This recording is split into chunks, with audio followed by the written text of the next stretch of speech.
आज नेपाली कांग्रेसका सभापति शेरबहादुर देउबा दुर्घटनाबाट जोगिए।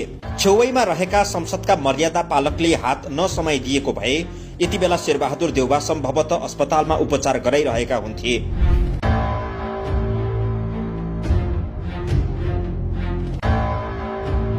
आज संघीय संसदमा नीति तथा कार्यक्रम प्रस्तुत हुने कार्यक्रम थियो।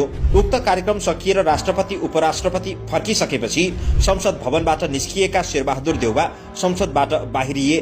केही बेर पछाडि हात लगाएर यताउता हेरे। राष्ट्रपतिको सम्मानका लागि आज संसद झकिझकाउ थियो। सायद देउबा त्यही सुन्दर दृश्यहरू हेरेर आनन्द लिँदै थिए कि राष्ट्रपतिको सम्मानमा सिँढीमा रातो कार्पेट पनि बिछाइएको थियो। त्यही रातो कार्पेट टेकेर देउबा ओर्लिँदै थिए। तर एकाएक देउबाको गोडा धर्मरायो र लगभग लडिसकेका थिए।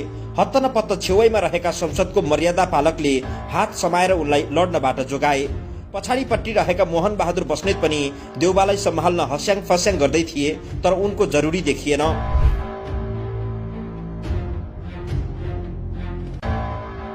अक्सर रिसालु, मुड अफ अनि इरिटेट हाउभाउमा देखिने शेरबहादुर देउबा 2 पटक नेपाली कांग्रेसको सभापति, मुलुकको 5 पटक प्रधानमन्त्री भइसकेका भिआइपी हुन्। देउबा हाल 77 वर्षको बुढ्यौली उमेरमा घिस्रिरहेका छन्। राज्यको नजरबाट हेर्ने हो भने उनले वृद्ध भत्ता खान थालेकै 7 वर्ष भइसक्यो। शारीरिक रूपमा शिथिल भइसके। बोलीको अस्पष्टता झन नाजुक अवस्थामा छ।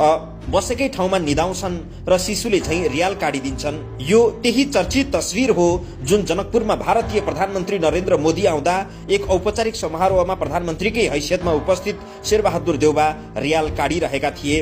अर्थात् उनी धेरै नै बुढा भइसके र पनि अचम्मको बाध्यता देउबामाथि छ।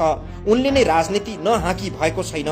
कांग्रेसमा उनी बाहेक सक्षम नेता कांग्रेस जनले देखेकै छैनन् र पुनः देउबालाई नै 6औं पटक प्रधानमन्त्री बनाउने रणनीति सहित अहिले संसदमा कांग्रेसले बखेडा झिकिरहेको छ। अनेक दाउपेच चलाइरहेकै छ।